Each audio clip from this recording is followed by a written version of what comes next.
नई आर्थिक नीति। नई आर्थिक नीति आर्थिक सुधार से संबंधित है, जिसका उद्देश्य उत्पादकता में सुधार, नई तकनीक को आत्मसात करना तथा समग्र रूप से क्षमता के पूर्णतः प्रयोग को एक राष्ट्रीय अभियान का रूप देना है। नई आर्थिक सुधार की रूपरेखा सर्वप्रथम राजीव गांधी के प्रधानमंत्री काल में सन 1985 ईस्वी में बनाई एवं शुरू की गई। नई आर्थिक सुधार की दूसरी लहर पीवी नरसिम्हा राव की सरकार के काल में सन 1991 ईस्वी में आई। नई आर्थिक सुधार नीति सन 1991 ईस्वी को शुरू करने का प्रमुख कारण खाड़ी युद्ध तथा भारत के भुगतान संतुलन की समस्या थी। नई आर्थिक नीति के 3 प्रमुख आयाम थे: निजीकरण, उदारीकरण तथा विश्वव्यापीकरण।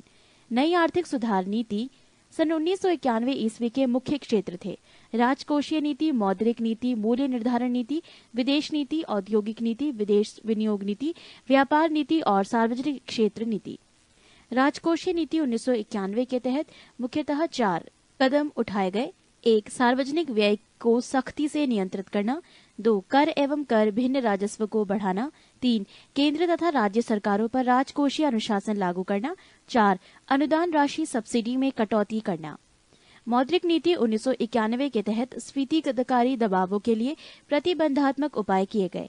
औद्योगिक सुधार नीति 1991 के अधीन जिन उपायों को लागू किया गया वो हैं: 1. 18 उद्योगों की सूची को छोड़ अन्य सभी उद्योगों के लिए लाइसेंस हटा दिए गए। 2. MRTP कंपनियों को विनियोग हेतु MRTP आयोग से मुक्त कर दिया गया। 3. सार्वजनिक क्षेत्र के लिए आरक्षित क्रियाओं का दायरा सीमित कर दिया गया तथा उक्त क्षेत्र में निजी क्षेत्र को अनुमति दी गई। विदेशी विनियोग नीति 1991 के तहत जिन सुधारों को लक्ष्यबद्ध किया गया वो हैं: 1. बहुत से उद्योगों में 51% विदेशी हिस्सा पूंजी के स्वामित्व की सीमा तक प्रत्यक्ष विदेशी विनियोग की स्वतः स्वीकृति दी गई। 2. निर्यात क्रियाओं में लगी विदेशी व्यापार कंपनी को 51% तक हिस्सा पूंजी लगाने की अनुमति होगी। 3. सरकार उच्च प्राथमिकता वाले उद्योगों में टेक्नोलॉजी संधियों के लिए स्वतः स्वीकृति प्रदान करेगी। व्यापार नीति 1991 के तहत अर्थव्यवस्था के अंतर्राष्ट्रीय एकीकरण को प्रोन्नत करने हेतु उद्योग को प्राप्त अत्यधिक व अविवेकपूर्ण संरक्षण धीरे धीरे समाप्त करने की दिशा में कदम उठाए गए। सार्वजनिक क्षेत्र संबंधी नीति 1991 के तहत उद्यमों में कार्यकुशलता तथा बाजार अनुशासन लाने के लिए जिन उपायों को लागू किया वो हैं: 1. आरक्षित उद्योगों की संख्या घटाकर 8 कर दी गई थी। वर्तमान में केवल 3 उद्योग। 2. जीर्ण उद्योग के पुनरुत्थान का कार्य औद्योगिक एवं वित्तीय पुनर्निर्माण बोर्ड को सौंप दिया गया। 3. सार्वजनिक उद्यमों के निष्पादन में उन्नति के लिए उद्यमों का बोध ज्ञापन MOU के माध्यम से मजबूत किया गया। 4. श्रमिकों की संख्या कम करने के लिए स्वैच्छिक सेवा निवृत्ति योजनाएं आरंभ की गई। पृष्ठ 248। नई आर्थिक सुधार नीति सन 1991 ईस्वी से आगे बढ़ते हुए अब तक काफी खुली, उदार तथा वैश्वीकृत हो चुकी है। इस समय नई औद्योगिक नीति के तहत आरक्षित उद्योगों की संख्या 3 है: 1. परमाणु ऊर्जा, 2. रेल परिवहन एवं 3. परमाणु ऊर्जा की अनुसूची में निर्दिष्ट खनिज। 9 मई 2001 के मंत्रिमंडलीय निर्णय के अनुसार सरकार ने सुरक्षा उत्पादन के क्षेत्र में निजी क्षेत्र के प्रवेश की अनुमति प्रदान कर दी है, जिसके लिए कंपनी की रक्षा को मंत्रालय लाइसेंस देना पड़ता है। संसाधन जुटाने तथा कार्यकुशलता लाने की दृष्टि से सार्वजनिक उद्यमों के संबंध में विनिवेश की नई नीति वर्ष 1991 से 92 से अपनाई गई है। 100% निर्यात मूलक इकाइयों में 100% विदेशी पूंजी निवेश की अनुमति दी गई है। विनिवेश या अपनिवेश डिसइन्वेस्टमेंट का अर्थ उद्यमों में सरकारी भागीदारी घटाना है। सन 1996 ईस्वी में विनिवेश मुद्दे पर समीक्षा, सुझाव तथा विनियमन के लिए विनिवेश कमीशन का गठन किया गया था। विनिवेश कमीशन के पहले अध्यक्ष GV रामकृष्ण थे। औद्योगिक आधुनिकीकरण, तकनीकी विकास के परिणाम स्वरूप प्रभावित होने वाली तथा बंद की जाने वाली रुग्ण औद्योगिक इकाइयों के विस्थापित श्रमिकों की सहायता तथा पुनर्स्थापना के लिए सन 1992 ईस्वी में राष्ट्रीय नवीकरण निधि की स्थापना की गई। नवरत्न वैसी कंपनियां हैं जो विश्व स्तरीय कंपनियों के रूप में उभर रही है तथा जिसे सरकार ने प्रोत्साहित करने के उद्देश्य से पूर्ण स्वायत्तता प्रदान की है। ऐसे कुल 20 कंपनियों की पहचान की गई है। दूसरे चरण के आर्थिक सुधार कार्यक्रम के प्रमुख लक्ष्य 7 से 8% वृद्धि दर से निरंतर समान एवं रोजगार सृजनकारी दिशा में विकास तथा देश से गरीबी का उन्मूलन करना है। औद्योगिक क्षेत्र। सार्वजनिक बैंकिंग क्षेत्र विदेशी निवेश की सीमा 2009 ईस्वी 49%, निजी बैंकिंग 74%, गैर बैंकिंग वित्तीय कंपनी 100%, बंदरगाह निर्माण 100%, विद्युत एवं ऊर्जा परमाणु छोड़कर 100%, पर्यटन 100%, दूरसंचार 74%, लघु उद्योग क्षेत्र 100%, पेट्रोलियम रिफाइनिंग नई इकाइयां 100%, दवा उद्योग 100%, नागरिक उड्डयन 49%, बीमा क्षेत्र 26%, कोयला खनन 100%। भारतीय वित्त व्यवस्था। भारतीय व्यवस्था से तात्पर्य ऐसी व्यवस्था से है जिसमें व्यक्तियों, वित्तीय संस्थाओं, बैंकों, औद्योगिक कंपनियों तथा सरकार द्वारा वित्त की मांग होती है तथा इसकी पूर्ति की जाती है। भारतीय वित्त व्यवस्था के दो पक्ष हैं, पहला मांग पक्ष तथा दूसरा पूर्ति पक्ष। मांग पक्ष का प्रतिनिधित्व व्यक्तिगत निवेशक, औद्योगिक तथा व्यापारिक कंपनियां, सरकार आदि करते हैं, जबकि पूर्ति पक्ष का प्रतिनिधित्व बैंक, बीमा कंपनियां, म्यूचुअल फंड तथा अन्य वित्तीय संस्थाएं करती हैं। भारतीय वित्त व्यवस्था को दो भागों में बांटा गया है, एक भारतीय मुद्रा बाजार तथा दो भारतीय पूंजी बाजार। भारतीय मुद्रा बाजार को तीन भागों में बांटा गया है, असंगठित क्षेत्र, संगठित क्षेत्र में बैंकिंग क्षेत्र तथा मुद्रा बाजार का उपबाजार। असंगठित क्षेत्र के अंतर्गत देशी बैंकर, साहूकार और महाजन आदि परंपरागत स्रोत आदि आते हैं। ग्रामीण तथा कृषि साख में अब भी इसकी महती भूमिका होती है। पृष्ठ 249। संगठित क्षेत्र में भारतीय रिजर्व बैंक आरबीआई शीर्ष संस्था है तथा इसके अतिरिक्त सार्वजनिक क्षेत्र के बैंक, निजी क्षेत्र के बैंक, विदेशी बैंक तथा अन्य वित्तीय संस्थाएं आती हैं। भारतीय रिजर्व बैंक देश में मौद्रिक गतिविधियों के नियमन का नियंत्रण करता है। भारतीय रिजर्व बैंक के दो प्रकार के कार्य हैं, पहला सामान्य केंद्रीय बैंकिंग कार्य तथा दूसरा विकास संबंधी और प्रवर्तन कार्य। सामान्य केंद्रीय बैंकिंग कार्य के अधीन भारतीय रिजर्व बैंक के द्वारा निम्नलिखित कार्य किए जाते हैं, एक करेंसी नोटों का निर्गमन, दो सरकारी बैंकर का काम, तीन बैंकों का काम, चार विदेशी विनिमय को नियंत्रित करना, पांच साख नियंत्रण एवं छह आंकड़ों का संग्रहण और प्रकाशन। विकास संबंधी एवं प्रवर्तन कार्य के अधीन भारतीय रिजर्व बैंक का कार्य निम्न प्रकार है, एक मुद्रा बाजार एवं प्रतिबंधात्मक नियंत्रण, दो बचतों सेविंग्स को बैंकों व अन्य वित्तीय संस्थाओं के माध्यम से उत्पादन के लिए उपलब्ध कराना, तीन लोगों में बैंकिंग की आदत बढ़ाने के लिए प्रयास करना आदि। बैंकिंग की आदत बढ़ाने के उद्देश्य से ही सन 1964 ईस्वी में भारतीय यूनिट ट्रस्ट की स्थापना की गई। संस्थागत कृषि साख की सुविधाओं की व्यवस्था और विस्तार रिजर्व बैंक की एक अन्य महत्वपूर्ण जिम्मेदारी है तथा इसी उद्देश्य के तहत सन 1963 ईस्वी में कृषि पुनर्वित्त एवं विकास निगम की स्थापना की गई। भारतीय रिजर्व बैंक द्वारा साख पर नियंत्रण निम्न तरीकों से किया जाता है, एक बैंक दर नीति द्वारा, दो खुले बाजार की क्रियाओं द्वारा, तीन बैंकों की नकद कोष संबंधी आवश्यकताओं में परिवर्तन करके, चार तरलता संबंधी वैधानिक आवश्यकताओं को पूरा करके, पांच विभेदक ब्याज दरों की प्रणाली अपनाकर, छह चयनात्मक साख नियंत्रण नीति से तथा पांच नैतिक प्रभाव की नीति द्वारा। मुद्रा बाजार का उपबाजार एक विशेष बाजार का प्रतिभूति बाजार है। ये प्रतिभूतियां कॉल मुद्रा, अल्पावधि के बिल, 182 दिन की ट्रेजरी बिल, जमा प्रमाण पत्र और व्यापारिक पत्र आदि। DFHI अर्थात discount and finance house of India limited मुद्रा बाजार की एक विशिष्ट संस्था है जिसकी स्थापना सन 1988 ईस्वी में की गई तथा इसका कार्य बैंकों तथा वित्तीय संस्थाओं को कटौती और फिर कटौती की आवश्यकताओं को पूरा करना है। MMFS अर्थात मनी मार्केट म्यूचुअल फंड्स एक अन्य विशिष्ट संस्था है जिसकी स्थापना का उद्देश्य व्यक्तियों को मुद्रा बाजार के उपकरण उपलब्ध कराना था। इसकी स्थापना सन 1992 ईस्वी में की गई। पूंजी बाजार मुद्रा बाजार से इस बात से निम्न है कि मुद्रा बाजार अल्पावधि को वित्तीय व्यवस्था का बाजार है, जबकि पूंजी बाजार में मध्यम तथा दीर्घकाल के कोषों का आदान प्रदान किया जाता है। भारतीय पूंजी बाजार को मोटे तौर पर दो भागों में बांटा जाता है, गिल्ट एज्ड बाजार और औद्योगिक प्रतिभूति बाजार। गिल्ट एंड एज्ड बाजार में रिजर्व बैंक के माध्यम से सरकारी और अर्ध सरकारी प्रतिभूतियों का क्रय विक्रय किया जाता है। गिल्ट एज्ड बाजार में सरकारी और अर्ध सरकारी प्रतिभूतियों का मूल्य स्थिर रहता है और इस क्षेत्र की अन्य प्रतिभूतियों के समान इनमें अस्थिरता नहीं होती है। पृष्ठ 250। औद्योगिक प्रतिभूति बाजार में नए स्थापित होने वाले या पहले से स्थापित औद्योगिक उपक्रमों के शेयरों और डिबेंचरों का क्रय विक्रय किया जाता है।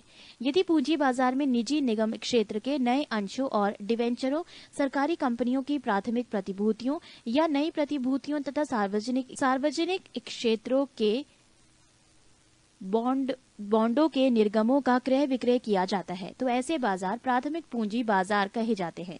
द्वितीयक पूंजी बाजार के अंतर्गत स्टॉक एक्सचेंज में होने वाले क्रय विक्रय तथा गिल्ट एज्ड बाजार में होने वाले क्रय विक्रय आते हैं।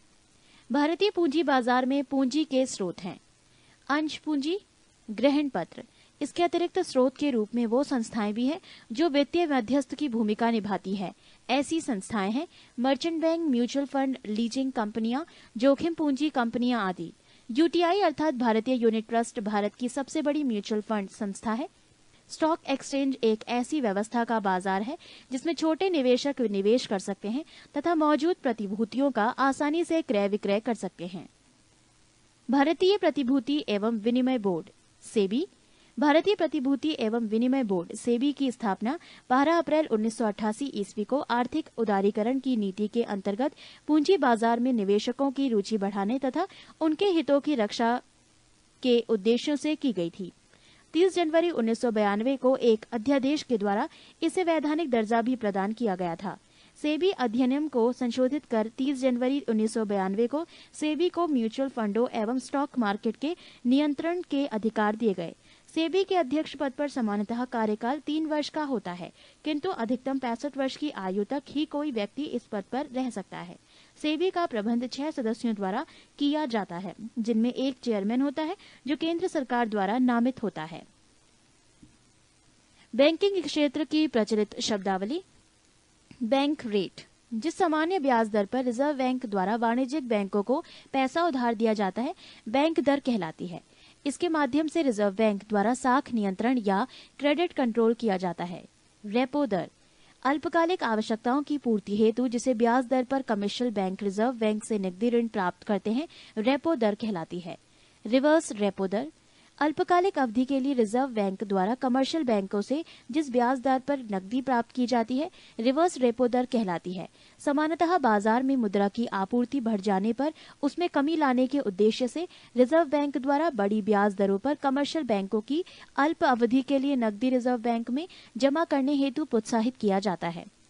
बचत बैंक दर, बैंक ग्राहकों की छोटी छोटी बचतों पर बैंक दर द्वारा दी जाने वाली ब्याज दर को बचत बैंक दर कहा जाता है। जमा दर, बैंक ग्राहकों की अवधि जमाओं पर दी जाने वाली ब्याज दर की दर को जमा दर कहा जाता है। नगद आरक्षित अनुपात CRR, किसी वाणिज्यिक बैंक में कुल जमा राशि का वो प्रतिशत भाग जिसे रिजर्व बैंक के पास अनिवार्य रूप से जमा करना पड़ता है, नगद आरक्षित अनुपात कहा जाता है। इसकी दर जितनी ऊंची होती है, बैंकों की साख सृजन क्षमता उतनी ही कम होती है। वैधानिक तरलता अनुपात SLR, किसी भी वाणिज्यिक बैंक में कुल जमा राशि का वो प्रतिशत भाग जो नकद, स्वर्ण व विदेशी मुद्रा के रूप में उसे अपने पास अनिवार्य रूप से रखना पड़ता है, वैधानिक तरलता अनुपात कहलाता है। बैंकों को वित्तीय संकट का सामना करने हेतु रिजर्व बैंक द्वारा ऐसी व्यवस्था की गई है। प्राइम लेंडिंग रेट PLR, किसी भी बैंक के लिए प्राइम लेंडिंग रेट वो ब्याज दर है जिस पर बैंक उस ग्राहक को जिसके संबंध में जोखिम शून्य है को ऋण देने को तैयार है। ये दर एक प्रकार से आधारित ब्याज दर के रूप में कार्य करती है। ये थे बैंकिंग क्षेत्र की प्रचलित शब्दावली। भारतीय प्रतिभूति एवं विनिमय बोर्ड कंटिन्यू होता है। पृष्ठ 251। 1988 में सेबी की प्रारंभिक पूंजी 7.5 करोड़ रुपए थी, जो कि प्रवर्तकों कंपनियों IDBI, ICICI तथा IFCI द्वारा दी गई थी। इसी राशि के ब्याज की आय में से सेबी के दिन प्रतिदिन के कार्य संपन्न होते हैं। भारतीय पूंजी बाजार को विनियमित करने की वैधानिक शक्तियां अब सेबी को ही प्राप्त है। नए प्रावधानों के अनुसार जब अब किसी भी शेयर बाजार, स्टॉक एक्सचेंज को मान्यता प्रदान करने का अधिकार सेबी को है। शेयर बाजार के किसी सदस्य के किसी बैठक के मताधिकार के संबंध में नियम बनाने तथा उसे संशोधित करने का भी अधिकार सेबी को ही है। सेबी संशोधन विधेयक 2002 के तहत इनसाइडर ट्रेडिंग के लिए 25 करोड़ रुपए तक जुर्माना सेबी द्वारा किया जा सकता है। इसी विधेयक में लघु निवेशकों के साथ धोखाधड़ी के मामलों 1 लाख रुपए प्रतिदिन की दर से 1 करोड़ रुपए जुर्माना आरोपित करने का प्रावधान किया गया है। भारत के प्रमुख शेयर बाजार। 1. राष्ट्रीय शेयर बाजार, नेशनल स्टॉक एक्सचेंज। राष्ट्रीय शेयर बाजार की स्थापना की संस्तुति 1991 में फेरवानी समिति ने की थी। 1992 में सरकार ने भारतीय औद्योगिक विकास बैंक IDBI को इस बाजार एक्सचेंज की स्थापना का कार्य सौंपा। IDBI ही राष्ट्रीय शेयर बाजार का प्रमुख प्रवर्तक है। राष्ट्रीय शेयर बाजार NSE की प्रारंभिक अधिकृत पूंजी 25 करोड़ रुपए है। इसका मुख्यालय दक्षिण मुंबई में वर्ली में है। बॉम्बे स्टॉक एक्सचेंज BSE, इसकी स्थापना 1875 में स्टॉक एक्सचेंज मुंबई के नाम से किया गया था, जिसे 2002 में बदलकर बॉम्बे स्टॉक एक्सचेंज BSE कर दिया गया। 19 अगस्त 2005 से BSE एक पब्लिक लिमिटेड कंपनी में रूपांतरित हो गया है। इसमें वर्तमान में 4,800 से भी अधिक भारतीय कंपनियां पंजीकृत हैं। 3. Over T counter exchange of India OTCI, इसकी स्थापना नवंबर 1992 में मुंबई में की गई। ये भारत में सर्वप्रथम ऑनलाइन ट्रेडिंग सुविधा संपन्न कंप्यूटराइज्ड एक्सचेंज नेस्डेक के आधार पर की गई है। OTCEI में उन कंपनियों को सूचीबद्ध किया गया है जिनकी पूंजी का स्तर 30 लाख रुपए से 25 करोड़ रुपए तक हो। विश्व बैंक का सबसे पहला संगठित शेयर बाजार वर्ष 1602 में एम्स्टर्डम नीदरलैंड्स में स्थापित किया गया था। स्टॉक एक्सचेंजों में 49% तक विदेशी निवेश की अनुमति है। इनमें विदेशी प्रत्यक्ष निवेश FDI अधिकतम 26% तथा शेष 23% संस्थागत विदेशी निवेश FII हो सकता है। न्यूयॉर्क स्टॉक एक्सचेंज में सूचीबद्ध भारत की 8 कंपनियां हैं। 1. Doctor Reddy Laboratories, 2. HDFC, 3. ICICI Bank, 4. MTNL, 5. Satyam Computers, 6. Videsh Sanchar Nigam Limited VSNL, 7. Wipro, 8. Tata Motors. विश्व के प्रसिद्ध शेयर बाजारों के प्रमुख शेयर मूल्य सूचकांक। शेयर मूल्य सूचकांक Dow Jones stock exchange New York, Nikkei Tokyo, Mid DAX Frankfurt, Hang Seng Hong Kong, SIMEX Straits Times Singapore, KOSPI Korea, SET Thailand, तेन ताइवान, शंघाई कॉम चीन, Nasdaq USA, S&P Canada, Bovespa Brazil, MIBTEL Italy, IPC Mexico, Jakarta Composite Indonesia, KLSE Composite Malaysia, Seoul Composite दक्षिण Korea, FTSE 100 London. पृष्ठ 252। भारतीय company अधिनियम के अंतर्गत प्रत्येक company को पूंजी के लिए अंशों के निर्गमन का अधिकार होता है। इस प्रकार एकत्रित की गई पूंजी अंश पूंजी या शेयर कहलाती है। शेयर होल्डरों के स्टॉक पर हुई कमाई को लाभांश कहते हैं। भारत के प्रमुख शेयर मूल्य सूचकांक। 1. BSE सेंसेक्स, ये Mumbai stock exchange the stock exchange Mumbai का संवेदी शेयर सूचकांक है। ये 30 प्रमुख शेयरों का प्रतिनिधित्व करता है। इसका आधार वर्ष 1978 से 79 ईस्वी है। 2. BSE 200, ये मुंबई स्टॉक एक्सचेंज का 200 शेयरों का प्रतिनिधित्व करता है। इसका आधार वर्ष 1989 से 90 ईस्वी है। 3. डॉलेक्स, BSE 200 सूचकांक का ही डॉलर मूल्य सूचकांक डॉलेक्स कहलाता है। इसका आधार वर्ष 1989 से 90 ईस्वी है। 4. NSE 50, राष्ट्रीय स्टॉक एक्सचेंज NSE दिल्ली से संबंधित इस सूचकांक का नाम बदलकर S&P CNX निफ्टी रखा गया है। भारतीय वित्त व्यवस्था से जुड़े कुछ महत्वपूर्ण तथ्य। भारत में वित्तीय वर्ष 1 अप्रैल से 31 मार्च तक होता है। रिजर्व बैंक की स्थापना 1 अप्रैल 1935 ईस्वी को 5 करोड़ की अधिकृत पूंजी से हुई तथा 1 जनवरी 1949 ईस्वी को इसका राष्ट्रीयकरण किया गया। रिजर्व बैंक भारत का केंद्रीय बैंक है। इसका मुख्यालय मुंबई में है। 1 रुपये के नोट तथा सिक्के का निर्गमन वित्त मंत्रालय भारत सरकार करता है तथा इसके अतिरिक्त समस्त करेंसी नोटों का निर्गमन रिजर्व बैंक करता है। मुद्रा की दशमलव प्रणाली के साथ प्रचलित नया पैसा 1 अप्रैल 1957 से पैसा हो गया। पूर्ण रूप से पहला भारतीय बैंक पंजाब नेशनल बैंक था। इसकी स्थापना 1894 ईस्वी में की गई थी। 1921 ईस्वी में 3 प्रमुख प्रेसिडेंसी बैंकों को मिलाकर भारतीय इंपीरियल बैंक की स्थापना की गई। 1959 ईस्वी में 8 क्षेत्रीय बैंकों को राष्ट्रीयकृत कर स्टेट बैंक के सहायक का दर्जा दिया गया। वर्तमान 2010 में स्टेट बैंक ऑफ इंडिया के 6 सहायक बैंक हैं। 17 जुलाई 1969 ईस्वी को 14 बड़े व्यावसायिक बैंकों तथा 15 अप्रैल 1980 ईस्वी को 6 अन्य अनुसूचित बैंकों का राष्ट्रीयकरण कर दिया गया। पहले चरण में राष्ट्रीयकृत bank: 1 bank of India, 2 union bank of India, 3 bank of Baroda, 4 bank of Maharashtra, 5 central bank of India, 6 Canara bank, 7 syndicate bank, 8 United commercial bank, 9 Punjab national bank, 10 Indian bank, 11 Indian overseas bank, 12 Allahabad bank, 13 United bank of India, 14 देना bank. दूसरे चरण में राष्ट्रीयकृत bank: 1 Andhra bank, 2 corporation bank, 3 New Bank of India, 4 Oriental Bank of Commerce, 5 Punjab तथा Sind Bank, 6 Vijaya Bank. Note: 4 सितंबर 1993 को सरकार ने न्यू बैंक ऑफ इंडिया को पंजाब नेशनल बैंक में विलय कर दिया। अतः अब केवल 19 राष्ट्रीयकृत बैंक रह गए हैं। सार्वजनिक बैंक क्षेत्र के बैंकों द्वारा कुल बैंक जमा का लगभग 91% का नियंत्रण किया जाता है। सार्वजनिक बैंकों में भारतीय स्टेट बैंक समूह सबसे बड़ा है, जो कुल बैंक जमा का लगभग 29% का नियंत्रण करता है। वाणिज्यिक बैंकों द्वारा स्वैच्छिक सेवानिवृत्ति योजना को लागू करने वाला सार्वजनिक क्षेत्र का पहला बैंक पंजाब नेशनल बैंक था। इसने ये योजना 1 नवंबर 2000 को लागू की थी। पृष्ठ 253। देश में पहला मोबाइल बैंक मध्य प्रदेश के खरगोन जिले में ग्रामीण क्षेत्रों में कार्यरत है।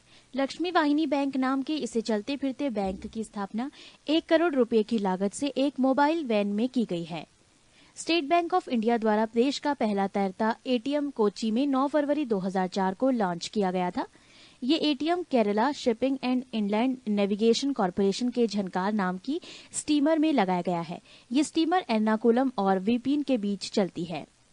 गैर बैंकिंग वित्तीय कंपनी से बैंकिंग रूप में रूपांतरित होने वाला पहला bank Kotak Mahindra bank limited है। पूर्व में ये कोटक महिंद्रा फाइनेंस कंपनी के रूप में कार्यरत था। निजी क्षेत्र के नए बैंकों में सर्वप्रथम यूटीआई बैंक ने 2 अप्रैल 1994 से कार्य करना प्रारंभ किया था। इस बैंक का मुख्यालय अहमदाबाद है। निजी क्षेत्र के बैंकों के पंजीकृत कार्यालय एवं स्थापना वर्ष: निजी क्षेत्र के बैंक: इंडस एंड बैंक, पंजीकृत कार्यालय पुणे, स्थापना वर्ष 2/4/1994। ग्लोबल ट्रस्ट बैंक, पंजीकृत कार्यालय सिकंदराबाद, स्थापना वर्ष 6/9/1994। आईसीआईसीआई बैंक पुणे, स्थापना वर्ष 17/5/1994। UTI bank. Note: UTI bank का नाम बदलकर एक्सिस बैंक लिमिटेड कर दिया गया है। बैंक का ये नाम 30 जुलाई 2007 से प्रभावी किया गया है। नोट समाप्त। पंजीकृत कार्यालय अहमदाबाद, स्थापना वर्ष 28/2/1994। टाइम्स बैंक, पंजीकृत कार्यालय फरीदाबाद, स्थापना वर्ष 26/4/1995। सेंचुरियन बैंक, पंजीकृत कार्यालय पणजी, स्थापना वर्ष 13/1/1995। बैंक ऑफ पंजाब, पंजीकृत कार्यालय चंडीगढ़, स्थापना वर्ष 5/4/1995। एचडीएफसी बैंक, पंजीकृत कार्यालय मुंबई, स्थापना वर्ष 5/1/1995। आईडीबीआई बैंक, पंजीकृत कार्यालय इंदौर, स्थापना वर्ष 28/9/1995। डेवलपमेंट क्रेडिट बैंक लिमिटेड, पंजीकृत कार्यालय मुंबई, स्थापना वर्ष 31/5/1995। ये थे निजी बैंकों के पंजीकृत कार्यालय एवं स्थापना वर्ष। भारत में सरकारी बैंकों का गठन 3 स्तरों वाला है। राज्य सहकारी बैंक संबंधित राज्य में शीर्षस्थ संस्था होती है। इसके बाद केंद्रीय या जिला सहकारी बैंक जिला स्तर पर कार्य करते हैं। तृतीय स्तर पर प्राथमिक ऋण समितियां होती हैं, जो कि ग्राम स्तर पर कार्य करती हैं। प्रथम ग्रामीण बैंक की स्थापना 2 अक्टूबर 1975 ईस्वी को हुई। सिक्किम और गोवा को छोड़कर देश के सभी राज्यों में क्षेत्रीय ग्रामीण बैंक कार्यरत है। बैंकिंग प्रणाली की पुनर्संरचना के संबंध में सुझाव देने हेतु 1991 ईस्वी में नरसिम्हन समिति का गठन किया गया। राष्ट्रीय कृषि तथा ग्रामीण विकास बैंक नाबार्ड देश में कृषि एवं ग्रामीण विकास हेतु वित्त उपलब्ध कराने वाली शीर्ष संस्था है। वर्तमान में 2010 में नाबार्ड की चुकता पूंजी 2000 करोड़ रुपए है, जिसमें 72.5% हिस्सेदारी आरबीआई की है। माइक्रो फाइनेंस की बढ़ती हुई मांग एवं उपयोगिता को देखते हुए इसके विनियमित विकास के लिए राष्ट्रीय कृषि ग्रामीण विकास बैंक नाबार्ड को नियामक निकाय बनाने का सरकार का विचार है। इसके लिए the micro financial sector development and regulation bill 2007 Lok Sabha में 20 मार्च 2007 को प्रस्तुत किया गया था। इस विधेयक में micro finance development and equity fund नाम से एक कोष के सृजन का प्रावधान है। विधेयक के अधिनियमित होने पर माइक्रो फाइनेंस उपलब्ध कराने वाली सभी संस्थाओं के लिए नाबार्ड के पास पंजीयन कराना अनिवार्य हो जाएगा तथा इसकी अनुमति के बिना ग्राहकों को ऐसी सेवाएं उपलब्ध नहीं कराई जा सकेंगी। पंजीयन के लिए संबंधित संस्था के पास अपने स्वयं की न्यूनतम राशि 5 लाख होना अनिवार्य किया गया है। विधेयक में किए गए प्रावधानों में 50,000 रुपये तक राशि उधार देने, आवास ऋण के मामले में 1.50 लाख रुपये तक को माइक्रो फाइनेंस कहा गया है। भूमि विकास बैंक मूलतः दीर्घकालीन साख उपलब्ध कराती है। भूमि विकास बैंक का आरंभ भूमि बंधक बैंक के रूप में 1919 ईस्वी में हुआ था। भारतीय औद्योगिक विकास बैंक की स्थापना 1 फरवरी 1964 ईस्वी को की गई। इसने अपना कार्य 1 जुलाई 1966 से शुरू किया। पृष्ठ 254। IRBI अर्थात भारतीय औद्योगिक पुनर्निर्माण बैंक की स्थापना अस्वस्थ औद्योगिक इकाइयां के पुनर्निर्माण के उद्देश्य से 20 मार्च 1985 ईस्वी में की गई। भारतीय यूनिट ट्रस्ट 1 फरवरी 1964 ईस्वी को संसदीय अधिनियम से स्थापित किया गया। भारतीय यूनिट ट्रस्ट अब अपने परिवर्तित स्वरूप में निजी क्षेत्र की कंपनी हो गया है। 2001 में यूएस से 64 के धाराशाही होने के पश्चात यूटीआई का विभाजन 2 अलग अलग कंपनियों यूटीआई 1 एवं यूटीआई 2 में कर दिया गया था। यूटीआई के शुद्ध परिसंपत्ति मूल्य नाव आधारित सभी योजनाओं को यूटीआई द्वितीय के अधीन रखा गया था तथा इसकी परिसंपत्तियों का परिचालन का अधिकार भारतीय जीवन बीमा निगम, भारतीय state bank, bank of Baroda व पंजाब नेशनल बैंक को दिया गया था। इन चारों ने सरकार को पूरा मूल्य चुकाकर यूटीआई द्वितीय, यूटीआई एएमसी के प्रबंधन के साथ साथ इसका स्वामित्व भी हासिल कर लिया। यूटीआई एएमसी म्यूचुअल फंड में इन चारों की हिस्सेदारी 25 से 25% है। भारतीय जीवन बीमा निगम का मुख्यालय मुंबई में है। इस समय इसके 7 जोनल कार्यालय तथा 100 क्षेत्रीय कार्यालय हैं। इसकी स्थापना सन 1956 ईस्वी में की गई थी। भारतीय साधारण बीमा निगम जीआईसी की स्थापना सन 1972 ईस्वी में की गई। 17 मार्च 1997 ईस्वी को सरकार ने कंपनी अधिनियम सन 1956 ईस्वी के अधीन भारतीय औद्योगिक निवेश बैंक लिमिटेड की स्थापना की। वर्तमान में इसकी अधिकृत पूंजी 1000 करोड़ रुपये तथा मुख्यालय कोलकाता में है। प्रमुख वित्तीय संस्थाएं 1 इंपीरियल बैंक ऑफ इंडिया, स्थापना वर्ष 1921 ईस्वी। 2 भारतीय रिजर्व बैंक, मुख्यालय मुंबई, स्थापना वर्ष 1 अप्रैल 1935 ईस्वी। 3 भारतीय औद्योगिक निगम, स्थापना वर्ष 1948 ईस्वी। 4 भारतीय औद्योगिक ऋण व निवेश निगम, स्थापना वर्ष जनवरी 1955 ईस्वी। 5 भारतीय स्टेट बैंक, स्थापना वर्ष 1 जुलाई 1955 ईस्वी। 6 भारतीय यूनिट ट्रस्ट, मुख्यालय मुंबई, 1 फरवरी 1964 ईस्वी। 7 कृषि एवं ग्रामीण विकास हेतु राष्ट्रीय बैंक, 12 जुलाई 1982 ईस्वी। 8 भारतीय औद्योगिक पुनर्निर्माण बैंक, 20 मार्च 1985 ईस्वी। 9 भारतीय लघु उद्योग विकास बैंक, मुख्यालय लखनऊ, अप्रैल 1990 ईस्वी। 10 भारतीय निर्यात आयात बैंक, 1 जनवरी 1982 ईस्वी। राष्ट्रीय आवास बैंक, जुलाई 1988 ईस्वी। 12 क्षेत्रीय ग्रामीण बैंक, 2 अक्टूबर 1975 ईस्वी। 13 भारतीय जीवन बीमा निगम, मुख्यालय मुंबई, सितंबर 1956 ईस्वी। 14 भारतीय साधारण बीमा निगम, 1 नवंबर 1972 ईस्वी। 15 राष्ट्रीय कृषि तथा ग्रामीण विकास बैंक नाबार्ड, 12 जुलाई 1982 ईस्वी। कर के प्रकार। Types of tax. प्रत्यक्ष कर, आयकर, संपत्ति कर, उपहार कर। अप्रत्यक्ष कर, बिक्री कर, तट कर, उत्पाद कर, सीमा शुल्क। केंद्र सरकार द्वारा लगाए जाने वाले कर, आयकर, निगम कर, संपत्ति पर कर, उत्तराधिकार कर, धन कर, उपहार कर, सीमा शुल्क, कृषि धन पर कर। राज्य सरकार द्वारा लगाए जाने वाले कर, भू राजस्व कर, कृषि आय कर, कृषि जोत कर, बिक्री कर, राज्य उत्पादन शुल्क, मनोरंजन कर, स्टाम्प शुल्क, पथ कर, मोटर वाहन कर, व्यवसायिक कर। पृष्ठ 255। केंद्र को सर्वाधिक निवल नेट राजस्व की प्राप्ति सीमा शुल्कों से होती है। सीमा शुल्क से प्राप्त राजस्व का बंटवारा राज्य को नहीं करना होता है। कर ढांचे में सुधार के लिए सुझाव देने हेतु चैलैया समिति का गठन अगस्त 1991 में किया गया था। छोटे व्यापारियों के लिए एक मुश्त आयकर योजना की सिफारिश चैलैया समिति ने की थी। चैलैया समिति ने गैर कृषकों की 25,000 रुपये से अधिक की वार्षिक कृषि आय पर आयकर लगाने की संस्तुति की थी।